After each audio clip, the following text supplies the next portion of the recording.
ज्ञान गंगा गीता दर्शन पूर्व प्रसंग में आप श्रवण कर रहे थे। पीपल के वृक्ष आदि विभूतियों का कथन। आज आप श्रवण करेंगे उच्चैःश्रवा नामक का घोड़ा आदि विभूतियों का वर्णन। गीता दर्शन अध्याय 10 श्लोक 27।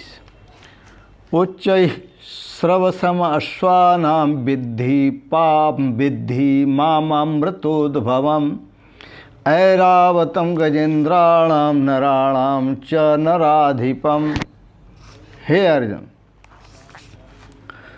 अश्वानाम घोटका नाम, घोड़ों में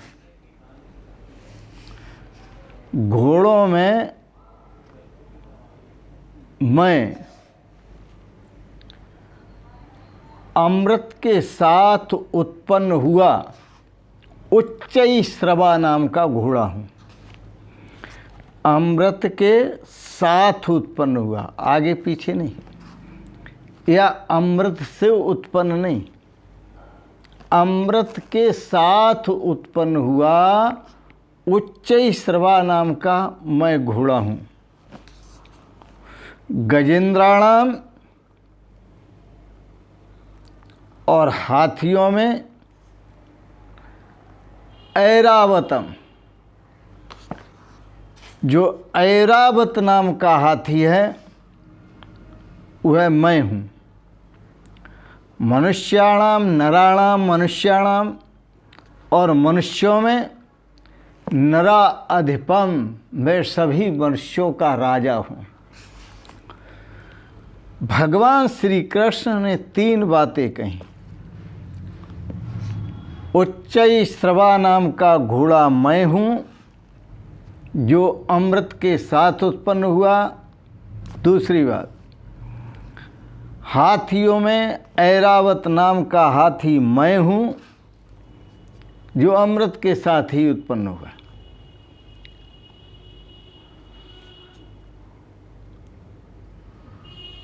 फिर से सुने।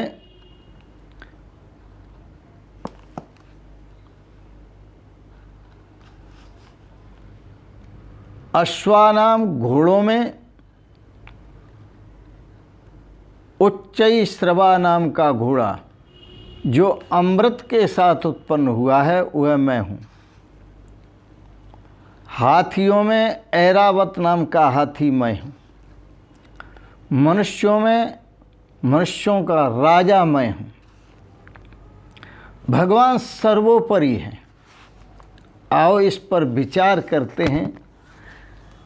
भगवान जो कहते हैं उस पर विचार करो।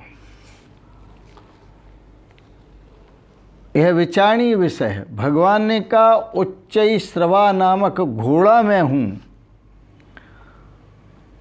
दुनिया में हर वस्तु नाशवान है, लेकिन जो अमृत के साथ उत्पन्न हुआ वह अविनाशी है। याद रखना, अमृत स्वयं में अविनाशी है और अमृत के साथ जो उत्पन्न हुआ है वह भी अविनाशी है। वह अमृत के साथ उत्पन्न हुआ क्या है? यही परमात्मा से उत्पन्न, परमात्मा के साथ उत्पन्न आत्मा, या यूँ कहो कि परमात्मा से उत्पन्न आत्मा, यही वह घोड़ा है। और यह घोड़ा अविनाशी है, क्योंकि जो वस्तु अमृत के साथ उत्पन्न होती है अविनाशी वस्तु है। तो यह अमृत के साथ उत्पन्न हुआ है। तो मैं जो आत्मा हूँ, अहम आत्मा गुडाकेश सर्वभूता सही स्थित हूँ मैं ही, पर सबके भीतर आत्मा हूँ। और आत्मा रूपी जो उच्चैःश्रव जो उच्चैश्रवा का मतलब सबसे ऊंचा, उच्चैश्रवा का मतलब सबसे आदर्श, उच्चैश्रवा का मतलब विनाशी जितनी भी वस्तुओं से ऊपर जो अविनाशी तत्व है वह मैं हूँ। तो अमृत स्वरूप आत्मा ही अजर अमर है और वही अविनाशी है। अमृत स्वरूप का जिसमें संचार है वह आत्मा रूपी घोड़ा मैं हूँ। अब घोड़ा गति पकड़ता है, दौड़ने में बहुत तेज होता है, तो दौड़ने में जो तेज होता है, गतिमान है, वह आत्मा सब जगह गतिमान है, सब जगह गया हुआ है, उससे कोई स्थान खाली नहीं है, वह सर्वव्यापक है। भूतेषु भूतेषु विचिन्त्य धीरा, वेद कहता है कि जो धीर पुरुष हैं, जो ज्ञानी पुरुष हैं, प्रत्येक प्राणी के अंदर जो भी सकल सूरत सामने आती है, भूतेषु भूतेषु विचिन्त्य धीरा, उस अमृत तत्व का चिंतन करके, उस आत्म तत्व का चिंतन करके यस्मान् लोकात् प्रैति, इस लोक से अपना ये शरीर छोड़कर जाते हैं, अमृता भवन्ति। वो अमृत के साथ उत्पन्न हुई आत्मा अपने अमृत स्वरूप परमात्मा को प्राप्त कर लेती है। भगवान इस अमृत तत्व से कहीं अलग नहीं हो रहे। आगे भगवान ने कहा, ऐसी गति मैं हूँ, और गति जो पकड़ता है वो मन पकड़ता है। मन भी यहाँ गतिवानों में सर्वोपरि है। आत्मा परमात्मा के बाद मन का नंबर आता है। आप जहाँ बांध के रखना चाहते हैं, बंधन में नहीं रहता, कब निकल गया कब चला गया। आपकी माला हाथ में फिरती रहती है, जीव मुख में फिरती रहती है, और मन एक घोड़े की तरह तेज दौड़ता रहता है। ये बहुत तेज दौड़ने वाला है।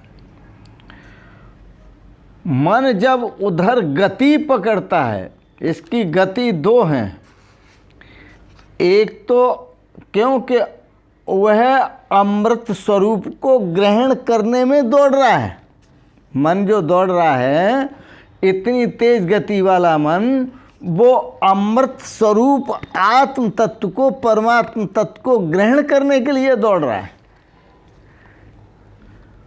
पर जो भौतिकवादी लोग हैं वो उसे विषयों में लगा देते हैं, भोगों में लगा देते हैं। जैसे कोई माँ यशोदा और भगवान कृष्ण चंद्र खिलौना को मांगते हैं, तो माँ जो है क्या करती है कि वह थाली में पानी भर के उसमें चंद्रमा का प्रतिबिंब दिखा देती है और कहता है, बेटा मैंने चंद्रमा नीचे उतार दिया है, तुम इससे खेलो। और वो भरी हुई जल की थाली, उसमें जो चंद्रमा का प्रतिबिंब है उससे खेलता है। तो भगवान श्री कृष्ण उसी से खेलते हैं। तो जहाँ पर माँ ने धोखा किया भगवान श्री कृष्ण के साथ, ऐसे ही प्रकृति रूपी माँ ने धोखा किया है हमारे और आपके साथ। ये संसार एक थाली है, और इस थाली में जो अमृत स्वरूप परमात्मा है, इसमें सुख का प्रतिबिंब दिखा दिया है। और दिखा दिया है तो उस प्रतिबिंबों के साथ, सुख के प्रतिबिंबों के साथ हम खेलते हैं और अमृत को भूल जाते हैं। भोगों के साथ खेलते हैं, वासनाओं के साथ खेलते हैं, कामनाओं के साथ खेलते हैं और भूल जाते हैं। जैसे भगवान चंद्रमा को अब ऊपर नहीं देखते, थाली में देखते रहते हैं और उसी से खेल रहे हैं।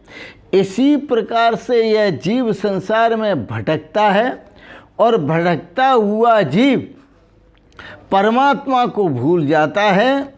और इस संसार में जितने भी जीव हैं, संसारी हैं और भोग पदार्थ हैं, उनमें सुख को ढूंढता है, शांति को ढूंढता है, आनंद को ढूंढता है और इसी से खेला है, भूल गया परमात्मा को।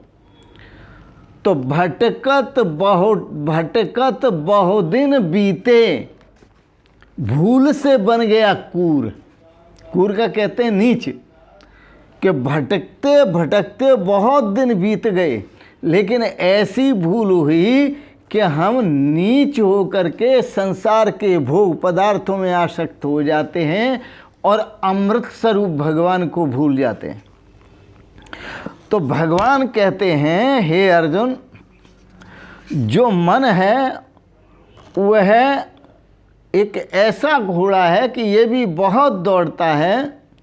तो ये जो दौड़ता है वो दौड़ लगाता रहता है, पर अपना आत्म स्वरूप, परमात्मा स्वरूप जो प्राप्त होता है वो तो स्थिरता से प्राप्त होता है। तो गतिवानों में यह मन भी मेरा ही हिस्सा है, क्योंकि इसकी गति क्षण क्षण में कहाँ तक जाती है। अभी बम्बई पहुँच जाए, कलकत्ता पहुँच जाए, अमृतसर पहुँच जाए, जोधपुर पहुँच जाए, कहाँ कहाँ पहुँच जाता है इसका कुछ पता नहीं। नैनीताल की सैर करे, हरिद्वार की करे, वृंदावन की करे, अयोध्या की करे, काशी की करे, पता कहाँ कहाँ की सैर करता है, इतना तेज दौड़ता है और 1 मिनट नहीं लगने देता, दुनिया की सैर करके आ जाता है। बहुत तेज है गति। तो यह जो गति पकड़ता है, ऐसी गति भी मैं हूँ मन की। जो मन के अंदर गति है, ऐसी गति भी मैं हूँ। हाथियों में मैं ऐरावत नामक हाथी हूँ। हाथियों में ऐरावत नामक हाथी मैं हूँ और मनुष्यों में राजा मैं हूँ। हाथी जानवरों में बड़ा होता है, विशाल होता है। मैं सबसे विशाल हूँ, सबसे महान हूँ, बड़ा हूँ। और मनुष्यों में राजा मैं हूँ। जो मनुष्य हैं उन सभी में राजा मैं हूँ। तो राजा कौन होता है? जो सब पर विजय प्राप्त कर लेता है वो राजा बनता है। संत महापुरुषों ने लक्षण किया राजा का, अकृत्वा शत्रु संहारम अगत्वा अखिल भूश्रियम राजा अहम इति ज्ञात्वा राजा भवतुम नैमर्हसि। जिसने सारी पृथ्वी को जीता नहीं, शत्रुओं का संहार नहीं किया, घर में बैठा हुआ और ये कहता है कि मैं राजा हूँ, तो वह राजा बनने के, होने के योग्य नहीं है। राजा तो देश के जो राजा हैं वो हैं महर्षि। देश के जो राजा हैं वो हैं महापुरुष, संत, सतगुरु। जो सच्चे सतगुरु हैं, सच्चे महापुरुष हैं, वो हैं देश के राजा। क्योंकि कृत्वा शत्रु संहारम, इन्होंने अपने सारे शत्रुओं का संहार कर लिया है। कौन कौन से शत्रु हैं? जो हमारे ही घर में रहते हैं, जिनका संहार किया है। काम है, क्रोध है, लोभ है, मोह है, अहंकार है। काम, क्रोध, लोभ, मोह, अहंकार, मद और मत्सर, ये राग और द्वेष, ये महान शत्रु हैं। यह महापुरुष इन महान शत्रुओं पर पहले विजय प्राप्त करते हैं, फिर अखिल भूश्रियम, यह जो पृथ्वी है इस पृथ्वी पर पूरी पृथ्वी को जीत लेते हैं।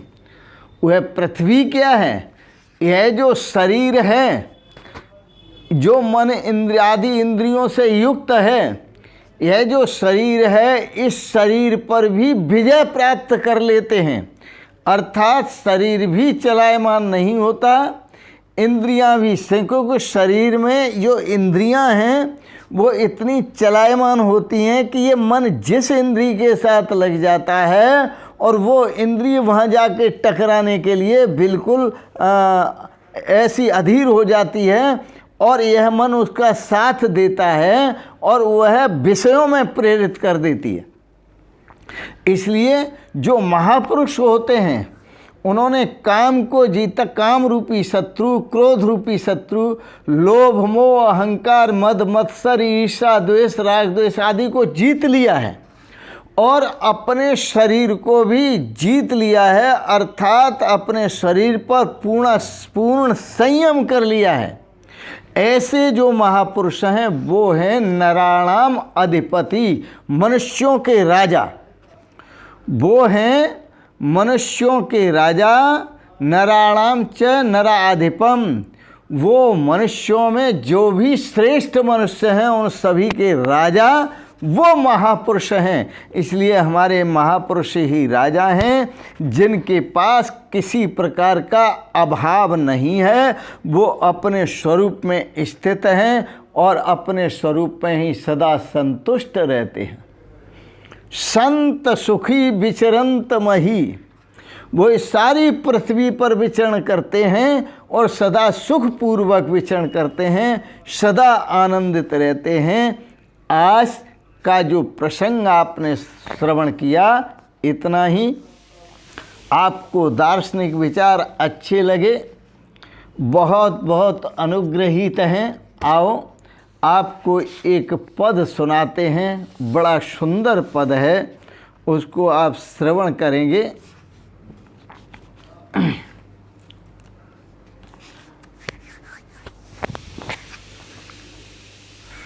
सत्संगत बड़ी गंगा, इसलिए संतों का संग करो। किसका संग करो? महापुरुषों का संग करो। महापुरुषों के संग से ही मानव का उद्धार है। कछुक काल करिए सत्संगा, तब हो जाए भेद भ्रम भंगा। सत्संगत दुर्लभ संसारा, निमिष दंड भर एकहु बारा। बिनु सत्संग विवेकन हुई। ये बहुत सारे ऐसे उदाहरण गोस्वामी तुलसीदास जी ने लिखा है कि सत्संग बहुत जरूरी है। सत्संगत बड़ी गंगा, करो रे मन दुख भंगा। सत्संगत बड़ी गंगा, करो रे मन दुख भंगा। जन्मांतर के पाप नशत हैं, जन्मांतर के पाप नशत हैं। चढ़े ज्ञान को रंगा, करो रे मन सत्संगा। चढ़े हरि को रंगा, करो रे मन सत्संगा। सत्संगत बड़ी गंगा, करो रे मन सत्संगा। तुरिया पद में आसन डारो, तुरिया पद में आसन डारो। आसन डारो, आसन डारो, तुरिया पद में आसन डारो। जहान दुख सुख दुख द्वंदा, जहान सुख दुख द्वंदा। करो रे मन सत्संगा। सत्संगत बड़ी गंगा, करो रे मन दुख भंगा। सत्संगत बड़ी गंगा, करो रे मन दुख भंगा।